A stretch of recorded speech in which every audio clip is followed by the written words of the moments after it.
Police मुख्यालय जयपुर की ओर से संचालित ऑपरेशन साइबर ब्रज प्रहार के तहत जिले में साइबर क्राइम के विरुद्ध अभियान चलाया गया। पहले दिन ही ताबड़तोड़ कार्रवाई की गई। इस दौरान कुल 88 संदिग्ध आरोपियों को पकड़ा गया, जिनके खिलाफ 5 मुकदमे दर्ज किए गए। करीब 250 पुलिस कर्मियों की 15 टीमें सुबह से दबिश देने में लगी। दोपहर बाद तक यह कार्रवाई चलती रही। अब पकड़े गए आरोपियों से जब्त के मोबाइल से पड़ताल की जा रही है। पुलिस के अनुसार जल्दी बड़े साइबर अड्डों पर दबिश दी जा सकती है। असल में अलवर जिले में यह क्षेत्र साइबर अपराध में तेजी से बढ़ गया है। पुलिस मुख्यालय जयपुर द्वारा संचालित ऑपरेशन साइबर ब्रज प्रहार 1.0 के तहत गोविंदगढ़ थाना अधिकारी हितेश शर्मा ने मैप पुलिस जाब्ता के साइबर क्राइम के विरुद्ध अभियान चलाकर साइबर अपराधियों पर ताबड़तोड़ कार्रवाई करते हुए 13 लोगों को गिरफ्तार किया है, जिसमें पुलिस ने गोविंदगढ़ थाना क्षेत्र में सोयब पुत्र इदरिस निवासी हरसोली, सालिम पुत्र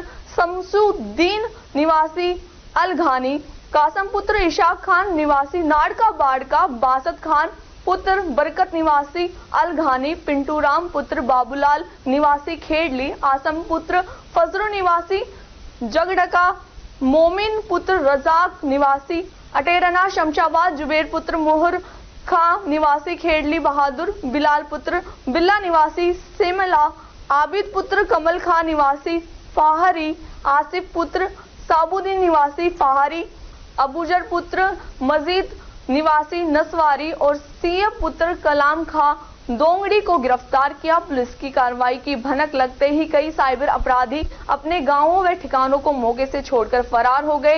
एसपी आनंद शर्मा ने बताया कि महानिदेशक पुलिस साइबर क्राइम जयपुर की ओर से साइबर अपराधियों के विरुद्ध ऑपरेशन साइबर ब्रज प्रहार संचालित किया गया है। यह ऑपरेशन अभी जारी रहेगा। पुलिस टीमें लगातार संदिग्ध साइबर ठगों की निगरानी कर रही है।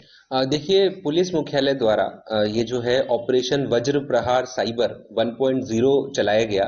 इसके तहत जो मुख्यालय में साइबर सेल है उनके द्वारा फिल्टर करके कुछ ऐसे नंबर्स और कुछ ऐसी लोकेशंस हर जिले में आइडेंटिफाई की गई जहां पर इस तरह के जो फ्रॉड कॉल्स ज्यादा जेनरेट हो रहे थे, वो डेटा उन्होंने गोपनीय रूप से हमारे साथ शेयर किया। हमने इसमें एक ग्राउंड वर्क किया कि पहले गोपनीय तौर पर उन सब लोकेशंस पे हमारे जो सादा वस्त्र में जवान हैं वो जाकर के उन लोकेशंस को, वो कौन लोग हैं, वो टारगेट को सेट करके आए।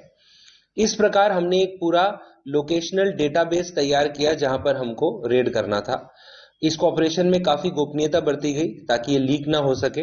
और आज सवेरे 5 बजे 4:30 बजे हम लोगों ने जो 15 अलग अलग टीमें बनाई, अलग अलग एसएचओस के नेतृत्व में। हर टीम में वो कांस्टेबल शामिल था जो इनको फिजिकली देखकर आया था। उसके अलावा इनकी गूगल मैप के जरिए मैपिंग थी, वो थी। उस थाने के जवान थे, पुलिस लाइन से जवान थे, क्यूआरटी के जवान थे, आरएसी के जवान थे, महिला कांस्टेबल्स थी। और जो हमारे DYSP city, Sadar, Laxmangarh, Ramgarh, CO, additional SP headquarter और जो आईपीएस प्रोबेशनर यहाँ पे रोशन, उन सब ने अर्ली मॉर्निंग ये रेड्स को कंडक्ट किया। जो सुबह का कोहरा था और जो थोड़ी गोपनीयता थी उसका हमें फायदा मिला और हम एग्जैक्टली उन्हीं लोकेशंस पे जाके हमने रेड किया। तो हमने करीब 88 लोगों को पकड़ा। ये वो लोग थे जो उन नंबर्स को चला रहे थे। उसके बाद तसल्ली से इन सब लोगों से पूछताछ की गई। इनके पास जो फोन, जो सिम, जो एटीएम बरामद हुए उनकी जांच की गई। तो ऐसे में हमने 5 ऐसे ग्रुप पकड़े जो ऑर्गेनाइज तरीके से यहां बैठ करके साइबर क्राइम कर रहे थे। जो उनके पास मोबाइल और डेटा मिला उन पर हमने अलग अलग थानों में, जहां से भी उन्हें लाया गया, प्रकरण पंजीबद्ध किए और उनके अन्य साथियों के नाम पूछ करके इन मुकदमों में अब नामजद किया गया है। और अब इसमें आगे अनुसंधान करके कोशिश करेंगे कि ये जो पूरा गिरोह है इनका, बैंक से पैसा निकालने तक, उसको हम जो है बुक कर सके। इसके अतिरिक्त कुछ ऐसे लोग पकड़े गए जिनके विरुद्ध अन्य स्टेट्स में मुकदमे दर्ज थे। तो हमने उन स्टेट से संपर्क करके इनकी सूचना उन्हें दी है, वो पुलिस उन्हें ले लेगी। कुछ ऐसे लोग पकड़े गए जो प्राइमरी तौर पर यूं लग रहा था कि हो सकता है इन्वॉल्व हो, पर उनके खिलाफ कोई ठोस सबूत नहीं था। तो उसके हमने डिटेल्ड डॉजियर बनाए हैं। हमने उनका फुटप्रिंट, फिंगरप्रिंट, उनकी फोटो, उनका आधार कार्ड, उनका पूरा फैमिली ट्री, उनका वॉइस सैंपल तक लिया है, ताकि अगर वो क्योंकि अब ऐसा I4C का सॉफ्टवेयर है कि अगर वो वॉइस से कहीं साइबर फ्रॉड हुआ है तो वो वॉइस सैंपल उसमें रन किया जा सकता है। वो लेने के बाद फिर हमने उसे जो है 151 पाबंदी की धाराओं में उसको अरेस्ट करके और अब मजिस्ट्रेट के सामने पेश करेंगे। कुछ ऐसे लोग आए जिनका कहीं कोई इन्वॉल्वमेंट नहीं पाया गया, तो उनको हमने उनके गांव के मौजूद लोग और परिवारजनों को बुला के उनके सुपुर्द कर दिया। सर, मेन रूप से आपने बताया कि कुछ ऐसे जो अंतरराज्यीय ग्रुप से संपर्क करके फ्रॉडगिरी कर रहा है। देखिए, चूंकि आज ही सुबह की ये कार्रवाई है, अभी हमें वो व्यक्ति, उसके एक दो साथी प्लस उसके मोबाइल डेटाबेस मिला है।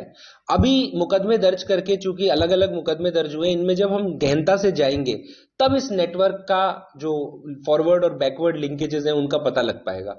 और चूंकि इसमें काफी सारी तकनीकी सहयोग की आवश्यकता है, जो हमें हमारी साइबर टीम भी दे रही है, पुलिस मुख्यालय में जो साइबर एक्सपर्ट्स है वो भी दे रहे हैं, तो उम्मीद है कि अगले 2-3 दिनों में हम इसमें और विस्तृत तफ्तीश से जानकारी आपको उपलब्ध करा पाएंगे। सर, कुछ सामान जब्त हुआ है?